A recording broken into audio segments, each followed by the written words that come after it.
Tuzo hizi zinalenga kutambua, kuthamini na kuhamasisha uzalishaji wa maudhui ya ndani yenye ubora yanayochangia kuelimisha, kuhabarisha na kuburudisha na kuimarisha taswira chanya ya taifa kupitia habari za maendeleo.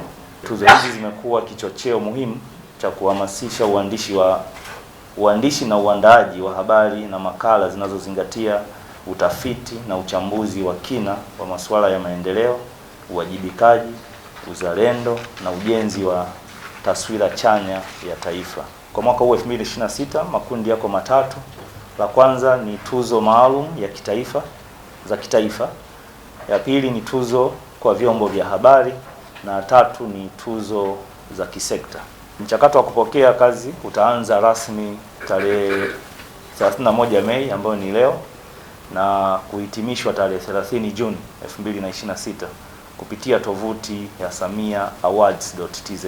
Moja ni lazima awe ni Mtanzania, awe raia wa Tanzania, na pili awe amethibitishwa na bodi ya ithibati ya waandishi wa habari JAB kwa upande wa Tanzania bara, na kwa upande wa Zanzibar awe na kitambulisho cha mwandishi wa habari, zile press card.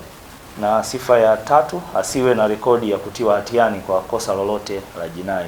Kazi inayowasilishwa: moja, iliyochapishwa, kutangazwa au kurushwa kwa lugha ya Kiswahili au Kiingereza, iliyofanyiwa utafiti wa kina, iliyohusisha uchambuzi wa takwimu.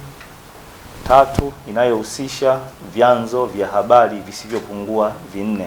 4, haijashindanishwa katika tuzo nyingine. 5, hiyo imechapishwa, kutangazwa au kurushwa kati ya Julai 1, 2025 hadi Juni 30, 2026. Waandishi wajitokeze kwa wingi kwa ajili ya kushiriki katika hili tuzo, na niwaondoe wasiwasi. Watu nasema labda hii tuzo inawakamata waandishi wa habari kuweka mfukoni. Sio kweli. Kwenye waandishi wa habari kuna mambo ambayo tunataka tufuatilie: kufahamisha, kuelimisha, kuhamasisha, kuburudisha. Lakini ukienda kwenye level ya juu zaidi, kuna kufahamisha, kuna kushiriki. Kwa hiyo sasa kwenye waandishi wa habari wa maendeleo ni lazima tuziandikie zile habari za maendeleo. Kinachohitajika ni yale mambo ambayo ni positive, ambayo mwanamke wa kijijini amepata maji kweli, sera zetu zinafanywa kazi kweli, implementation kweli zipo.